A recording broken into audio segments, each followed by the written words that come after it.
Welcome. This is Darlene from herviewphotography.com, and today we are going to talk about, we're going to get all Shakespearean on you guys, and we're going to talk about to watermark or not to watermark. That is the question, the age-old photographer question. And myself, I've been a photographer for 25 years, and I've come from the old film days where I signed all my prints. So I'm going to let everybody introduce themselves, starting on my left. So that would be Aaron.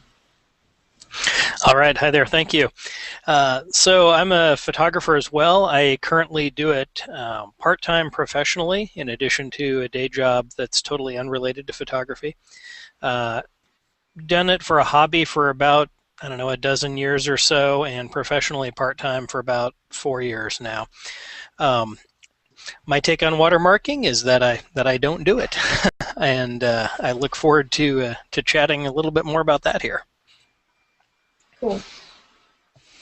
Dave? Yes. My cat just jumped on my table and knocked a drink right into my power strip, so we're trying to make sure like I said, I've been an old school photographer, and how I used to do my prints from my studio was I actually signed them, you know, with a gold pen at the bottom, and it was always more of a signature, and then it was a deterrent for copying. And of course, now that everything's on the internet, people have created this watermark issue to brand their work in terms of logo and so on, but also as a deterrent for image theft. So what do you guys feel about that? Like, somebody alluded to the fact that, do you think that it is a good deterrent or not? I don't. I think if somebody's going to steal your picture, they're going to steal your picture. I know actually firsthand a buddy here in the photography department that watermarks his stuff, and a buddy that lived in Boston saw his stuff being sold at a market with his watermark on it. So they didn't even bother taking it off either. They just sold it straight up. No one knew the difference, but I guess if they looked at the watermark and Googled it, they would come across a different photographer. So they were actually selling like prints of this other person's work? Yes. That's seriously ballsy. Exactly. Wow. Yeah. What's your experience, Aaron? Pretty much what Toby has said. I think watermarking, I think the person that's going to seriously steal an image and potentially use it for, a big commercial purpose, they're going to be smart enough that they're probably going to acquire the image through proper channels as it is, right? You don't, we see the occasional very rare example of a big well-known company that gets caught up with a copyright issue, but in general, if you're talking about a reputable publication or a corporation or things like that, they're going to source their images through legal channels. They're not just going to go take something off the internet and use it, and so they're probably not going to swipe your watermarked photo off the internet in the first place. We would hope. It's more the casual, the casual image theft that might be deterred by a watermark. But I've seen plenty of personal blogs, plenty of small business blogs where they've borrowed an image from someone, regardless of the the copyright status and regardless of the watermark. Like Toby said, you see a photo that's been stolen and it's it's being used with the watermark intact, improperly. And so people, the general public is pretty clueless when it comes to copyright, and I don't think that putting a watermark across an image is going to stop that. Exactly. Yeah, I agree.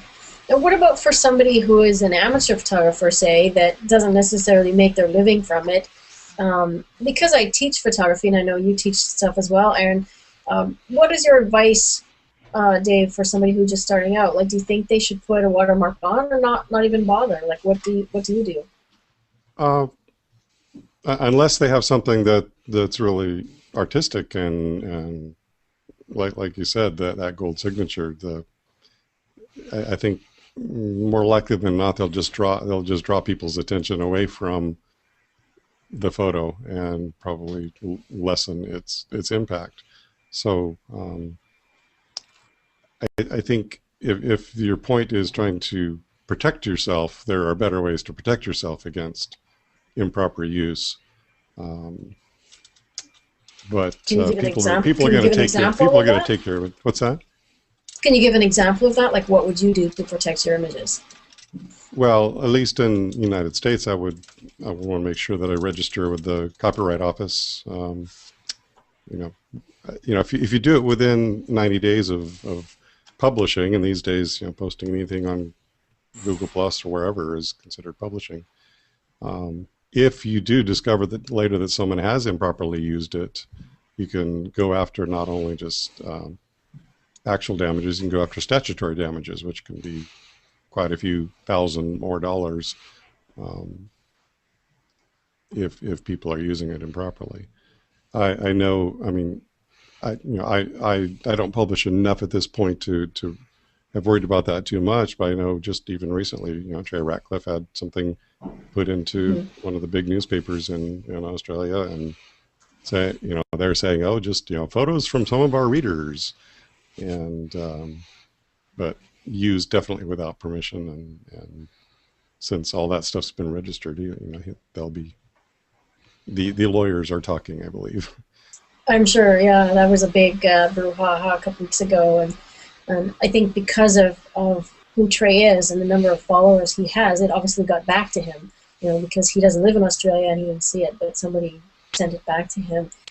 Which brings up actually a really good point. Do any of you use Digimark as a way to watermark your images, which is like an electronic watermark? It's hidden, right? I don't. I haven't. I actually chatted. Digimark, the company, is based near where I live. And about a year or two ago, they reached out to me and wanted to chat with me about some new product ideas that they had to hopefully increase the use of their services, especially amongst kind of the amateur, the semi-pro, the serious hobbyist photographer. And we chatted about a couple things, and I kind of shared my views on watermarking with them, both visible and digital. And the digital watermarking where it's not visible is one of those things that the idea is appealing, but again, it's a cost versus benefit issue. If probably like all of us here, we share a lot of our work online, whether it's hundreds if not thousands of photos a year. And the reality is, from what I've been able to tell, is that yes, a few times a year I might have something infringed, but it's usually something I'll find out about through another means, because the people that are doing it usually aren't very very technically savvy, or so they leave a link intact, or they embed the photo directly. And so when it comes to the digital watermarking, it's not an area where I choose to focus my time and energy, I guess. Exactly. You could spend 5 hours a week doing copyright police for your work, or you could spend that 5 hours a week participating in Google Hangouts or writing on your blog, or hanging out on Flickr or things like that. So actually making some images, maybe. Right, going out with your camera outside of the house even. Yeah, it's a full-time job to chase people down. Do you think it matters what your choice on this, what your revenue model is? For example, someone who's living on selling, say, their fine art prints, versus someone who is posting, lots of things in order to promote their workshops and how-to training tutorials, things like that.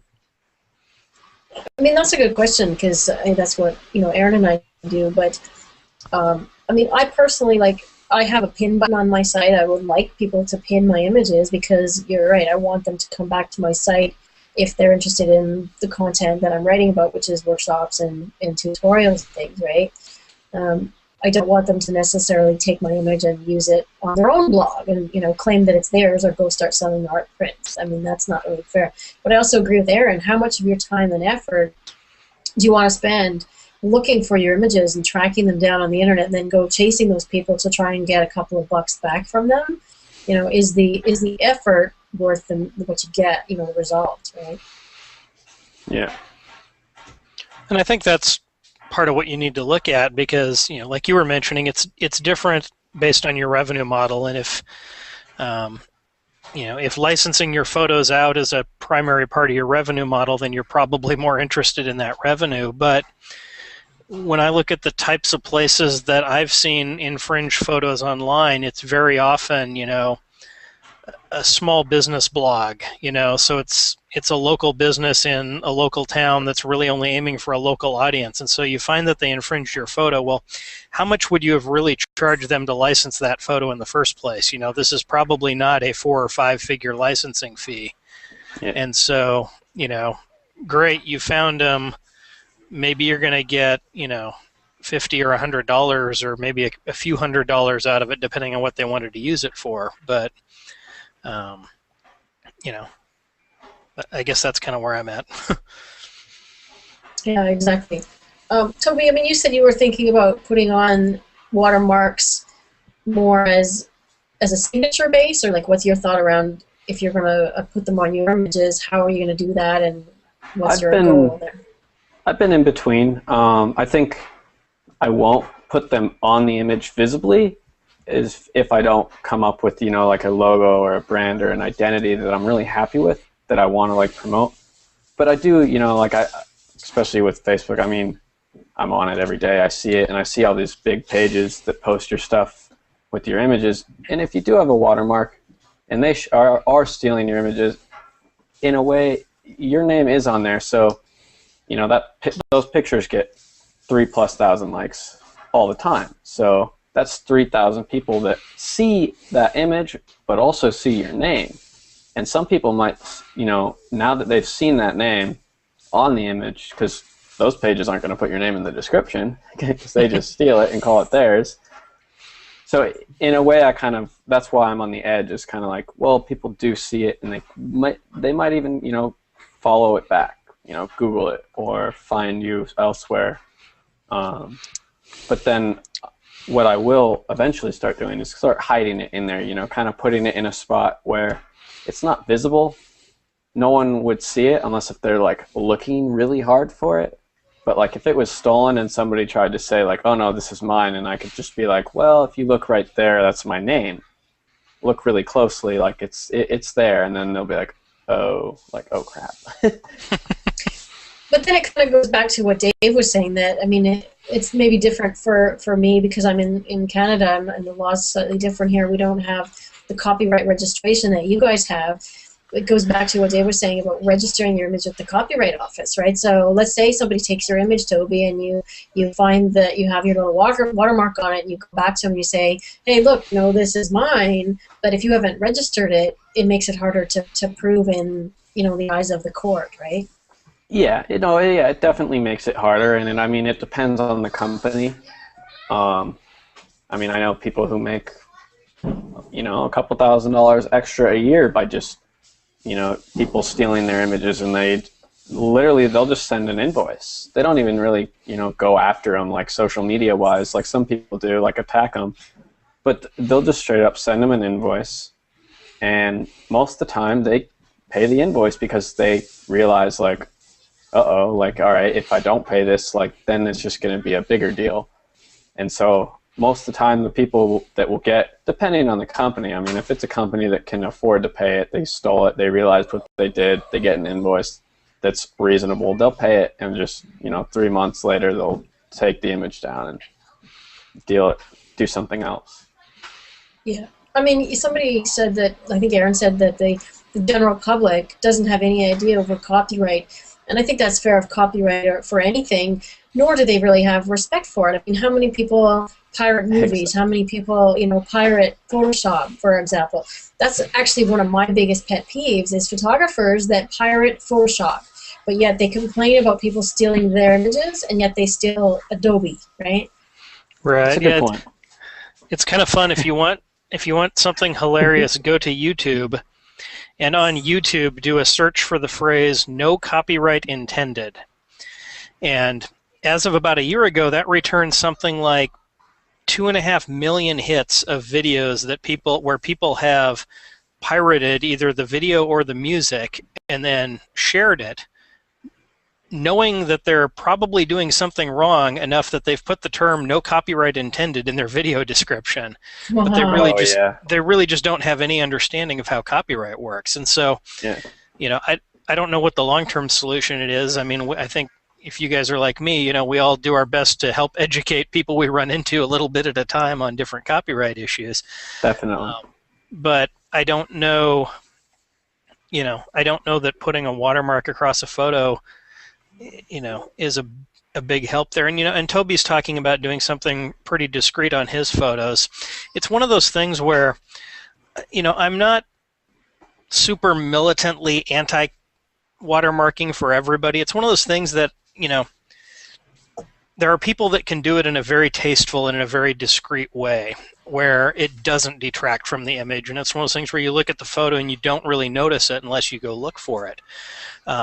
Unfortunately, my experience has been that those people are a very small minority in that, you know, most people, they have something very glaring in the center of the photo, or they have something in a font or a color that's so contrasty to the photo that it really draws your eye very quickly. And so, you know, well, yes, maybe, you know, maybe 5% of the people that watermark do so in a very nice way. It's that other 95% that give them a bad name. Yeah. So I think Jay Patel is one of the better examples that kind of, it's not too much. It's not light though. Like you still notice it, but it looks nice, you know, and it is him. Like, I mean, it is the artist's choice. They can choose if they want to watermark their image or not. I mean, it's their image. Like, we shouldn't, just like we shouldn't steal it, we shouldn't tell them if they should watermark or not. Right. Yeah. It's definitely a personal preference thing, and there's not a, you know, there's not a right answer versus a wrong answer. I mean, I kind of look at it as like, you know, do you put a border around your image? Do you, you know, I mean, what size do you share your images at? It's all kind of a personal thing. I mean, it's interesting in that it only really becomes a big issue when somebody wants it to become a big issue, you know, but yeah. So I don't know. Again, I think it's one of those things where, you know, there's definitely two sides to the coin. I mean, you know, as we've talked about, there's benefits to getting your name out there. I mean, that's why we share our work, is for people to know us and to see us and see what we're doing. And so if you've got your name on a piece of work when you share it, then that's good to get your name out in front of those people. But the question is, you know, when they look at a photo, is the first thing you want them to see your name, or is it the photo? Yeah, that's exactly. You don't want the watermark to be like, whoa. You know, it's like, that's copyrighted. Sorry, I keep disappearing. You guys keep talking. I was going to do a screen share. You're disappearing. I know, there's two of me again. I was going to do a screen share, but I don't know if Google likes me well enough to do a screen share. Can somebody pull up just one of my albums? If you go into my Drumheller or something and just show the watermark that I put on mine, because I do a very subtle one in the corner.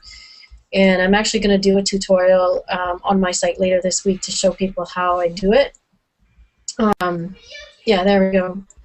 So let me just put Toby's up. Oh, you had it there. Can you zoom into the corner? Can you even see it? I mean, it's pretty subtle, right? Do you upload at a small size? It's 1,000 pixels. Oh, all right. So y'all can't zoom in. Because I know on the bigger photos. You can click the little top right corner of the picture. Oh, that. Well, that. All right, yeah. Well, it's the same size, though. Oh, okay, it is, yeah. Yeah. Because if you upload a little bit bigger, you can actually zoom in with the mouse now, and it zooms in kind of like a gigapan. Oh, yeah, okay. Are you on a Mac? Because you can do command and scroll on your mouse, and it'll zoom in your screen. They got rid of that. Oh, no, I got to turn that on. When I switched upgraded my operating system, that went away, and I was like, what? Did they really get rid of it? But I realized you have to turn it on. Can you guys see it? I mean, it's kind of down there in the bottom corner. But you can see that it looks mostly transparent, but it's there, and it's not. It's not. Yeah, because what I do with mine is I take my logo, which is on white, I make it a purely black and white image, drop the white out to transparent, and then I add a drop shadow and an emboss around the shape of the logo, and then I actually make the logo itself transparent. So all I'm left with is the shadow and the embossed. So when I place it on the image actually shows through, and all I have is a shadow outline. Yeah. And if more people took the time to do that, it wouldn't bother me at all. Like you said, if people are watching and they want to know how to do that, I'm going to do a tutorial where I walk through Photoshop and how to actually do that. You can create an action, or if you're using Lightroom, like I just save it as a transparent PNG, and then I add it in Lightroom on my export. That's good to know, Toby. I'll upload bigger pictures from now on. Of course, then people are going to be more likely to steal them, right? So then that leads into another question.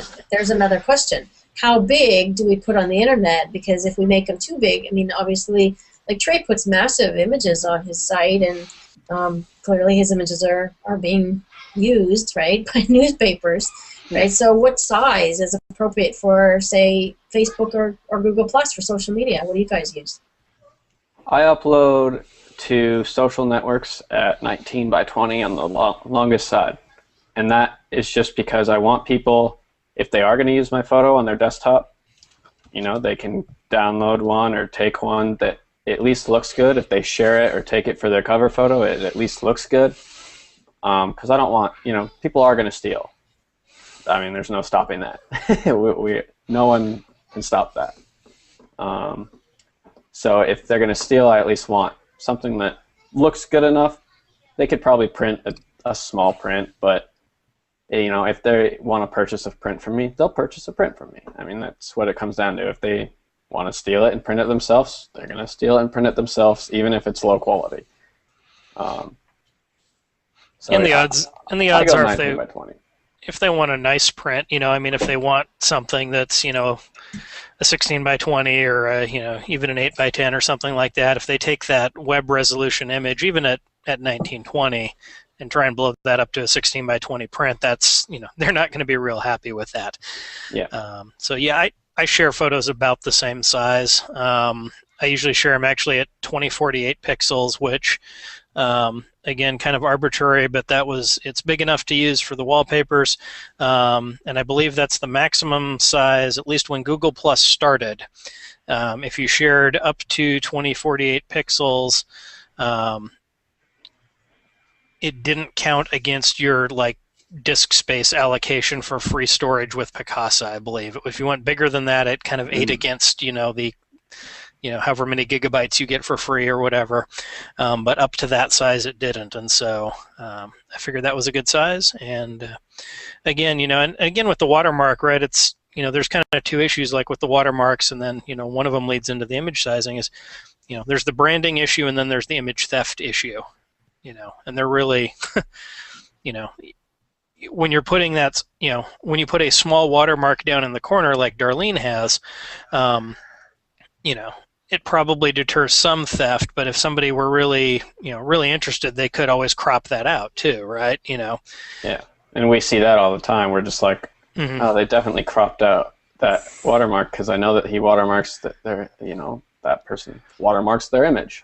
It could be it could be a pretty bold watermark, and you know, these days with content-aware fill, it's gone pretty quick. It's pretty easy to get rid of them if you really, really want to. Yeah. Unless Exactly. if you Depends how much effort you want to put in the middle of your image. Right.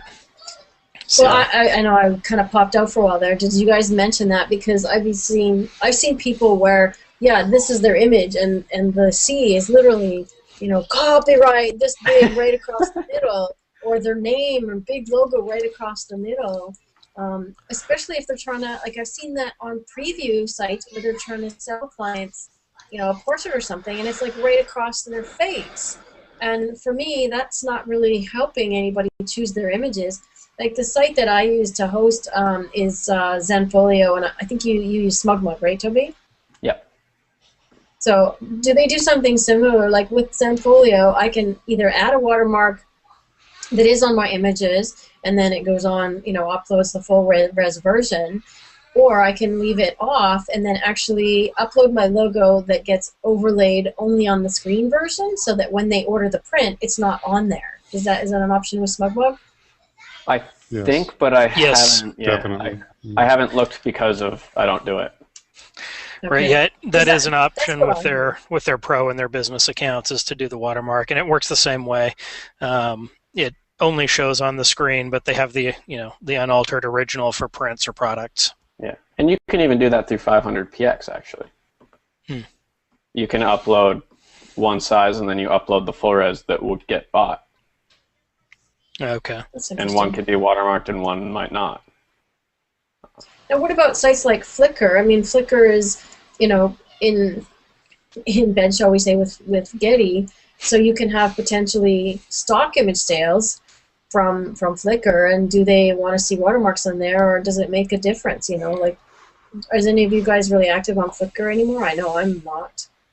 I am. I kind of post. I'm not like active as far as browsing very much, but I use their app actually to browse, and that's one of the nicer things. I like to look at pictures, but I don't think they have a difference between watermarked images and not. If you upload it to Getty, in that Getty queue, you'll have to upload the high res anyways, because I don't upload to Flickr above 1920. So. Okay. Yeah, Flickr's kind of a dying. It's not so popular as it once was. I think it was dying more last year, but I think it's back on the rise. I don't know if it's dying as much as it was last year. I mean, especially because their app, I like their app better than most apps, actually. Yeah, it's been interesting to watch Flickr. I've started using it more. I've started uploading work to it again. I'm not using it as much for the social aspects as I did, say, there's no 4 or 5 years ago. With it. Well, there's the groups mainly, I guess, is what I would say. I used to be active in several Flickr groups, and sites like Google Plus have replaced a lot of that interaction with other photographers for me. Exactly. So I can't be active on everything. That's the way I look at it. Right. Again, you've got to have that time to go out and make some pictures. But the Creative Commons thing on Flickr, where you can set what kind of license you have on your image, whether it's fully restricted copyright or Creative Commons, and there's different types of Creative Commons. I think in the real world of people that use images and go to stock agencies and things like that to buy images, there's a lot of confusion around what does all that mean. I'm a member of a website full of bloggers that is on a forum, and these are non-photography bloggers, so people that blog about all kinds of stuff. And there was a discussion about where do I get good images, and somebody said, oh, I just go to Google Images and I do a search, and somehow they had a little trick where if they find something they like on Getty site, they find sort of the number or the ID number on it, and they search that in Google, and because now you can download directly from Google, they can go grab that image and use it on their site from Google Images, and there's sort of no deterrent. What do you guys think about that kind of stuff? I kind of think that if you're going to, the only way to ensure your content doesn't get stolen on the internet is to keep it off of the internet. And and if you put it up there, there might be that one person or those few people that are going to go to, what seems like a crazy amount of effort to bypass, the normal restrictions and to get it.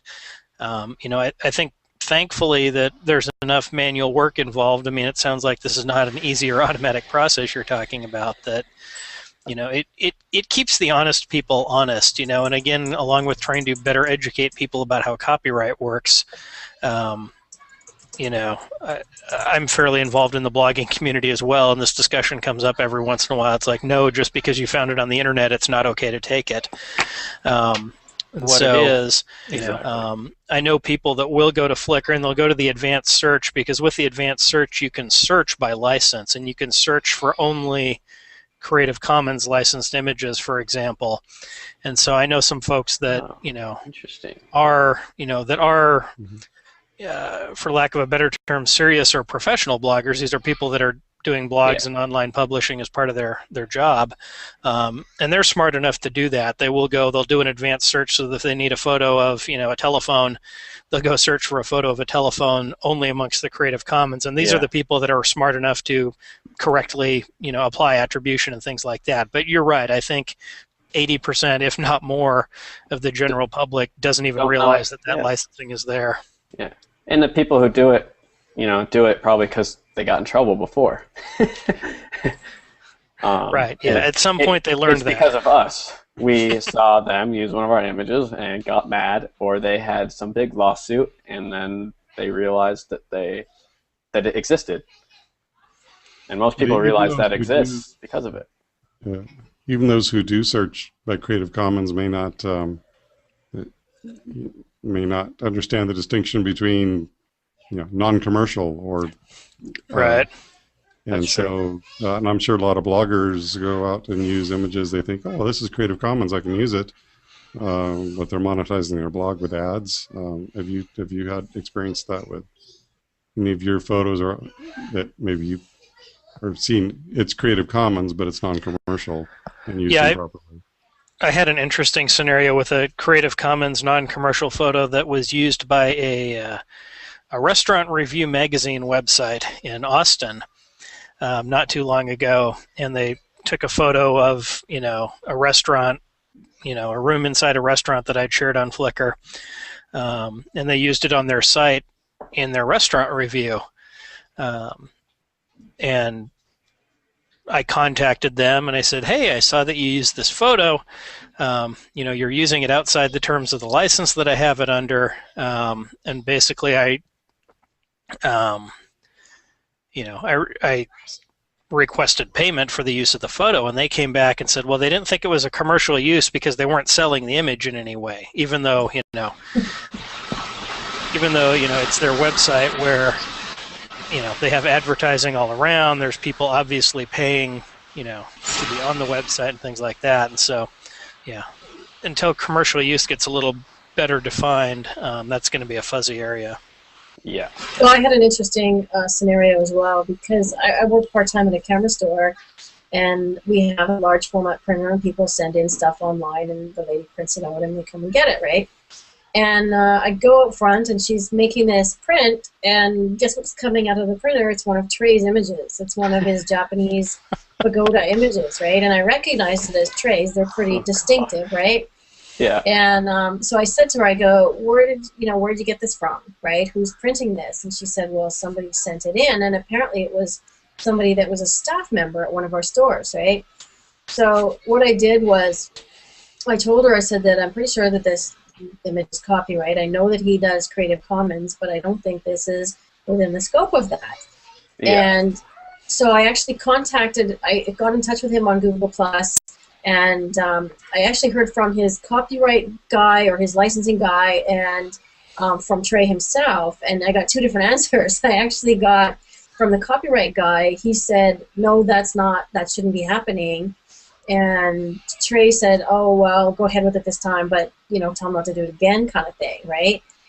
So it was kind of interesting, and I actually, said, okay, well, where is the distinction? And the three of us had this little discussion about when is it commercial, right? Because the guy wasn't making any money off of it.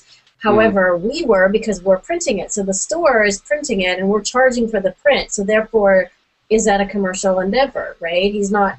He's just making a print to hang in his house, which is why Trey said, yeah, go ahead, because it's for personal use, right? It wasn't to advertise anything or be on a blog or what have you. But generally, like, his licenses are for print it yourself at home. Don't send it to a lab.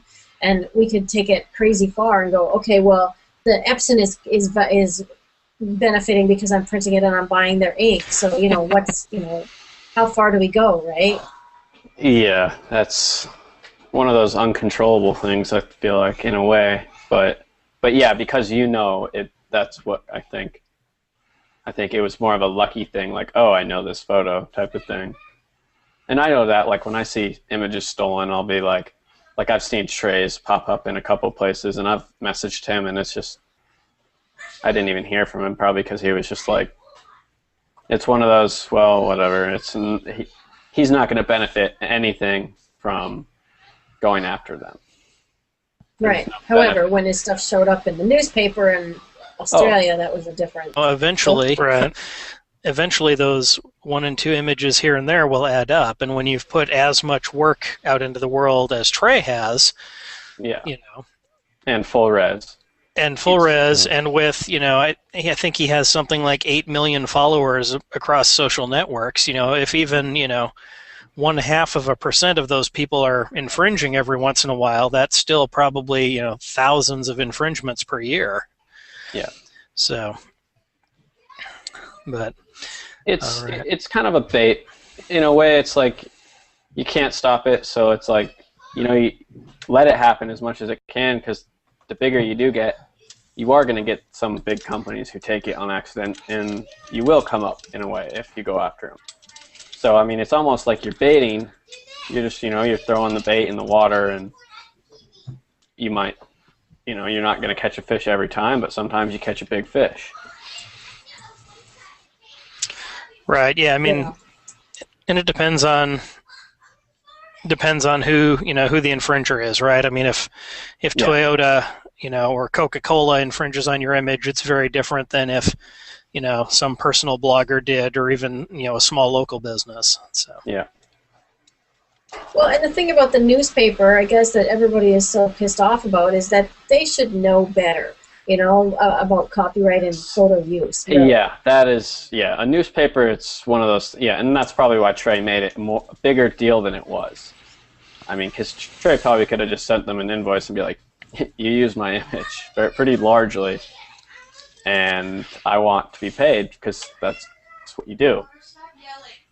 So at the end of the day, guys, I mean, is there a consensus on, I think us here in this panel sort of agree that Watermark is more of a personal choice for our branding, and it should be subtle versus you're not going to present. And here she comes back again. It's like putting somebody in jail. Some people are still going to break out. Yeah. Right. We all decided we agreed with you. Okay, cool. I'm going to have to watch this again myself because I keep missing out the conversation. We were talking about you whenever you left. Oh, it's okay. I trust you guys. As long as you're not stealing my images and putting them in a newspaper. I just spread them around the internet right now. Well. Yeah. So I submitted them to some contests. Oh, yes. That's a whole other panel of discussion. Don't even get me started on that. Yeah, what rights are you giving away when you enter the contests? Oh boy. Exactly. That's a whole blog post. It's a $10,000 reward. I hope I win with your image. Yeah, or win a TV. Yeah, whatever. So the reality of the world is that I think you guys are right when we started off, is that if somebody really wants to steal your images, they're going to. And you know, the way that images are displayed on the internet now, and they're getting bigger and bigger, and you can have more and more storage, it makes it that much easier, right? And people are tech savvy. They're going to grab them. Oh, yeah. But most people don't know. I mean, I ran a small blog when I was, you know, freshman in college with some friends, and I didn't know, actually. You know, it wasn't commercial, but it was, you know, I'm guilty. I used images for, like, artists. It was kind of like music and streetwear, and I used images, and then I realized, and I was like, no, I can't do that anymore. And then even my buddy, like, you know, I asked, like, because I had people submitting stuff to me, articles, and I was like, do you have an image? And they sent me like, oh, just Google Images it. And I was just like, and I was like, yep. But you don't, most people don't think twice about it. They don't even know. They honestly don't. And I didn't know until I became a photographer. You don't really know that until it's the photographers that know. But I think it applies to other industries too, right? I mean, look at, you know, the music industry, right? People knew that we'll put together slideshows using copyrighted music, and, you know, distribute those slideshows using music that they don't have licenses for. It's the same kind of thing. And it's kind of interesting, you know, they'll go find their favorite country music song or their favorite pop tune that's hot on the radio right now, and they'll make a slideshow with it, and they're probably infringing on that music. So or time lapses. Right. Mm-hmm. Totally. And then they throw it up on the internet. Time lapses, yeah. So. But then again, is it non-commercial? Yeah, it doesn't matter, right? It's rebroadcasting, and I know radio stations pay for broadcasting a song per use, right? So I know technically if you are, say, a speaker and you want to use music in your presentations, you have to pay per usage, right? that's why royalty-free music came about. So, yeah, there's a lot of education that needs to be done, and I guess if we can do our part one at a time and let the bloggers that are doing that know that it's not cool, which is what I did in the case of this forum, what was on, and after I mentioned it, 6 other people chimed in and said, yeah, that's not cool, don't do that. That gives bloggers a bad name. So, yeah. I want to thank you guys for joining me tonight. Do you have, I'll give each of you a last word. Do you have anything to add, Aaron? I think you hit on it there at the end. I think, I would rather spend the time educating others about, what is the right thing to do, both legally and probably morally as well, than to spend time being the copyright or image theft police. And so that's where I focus my effort.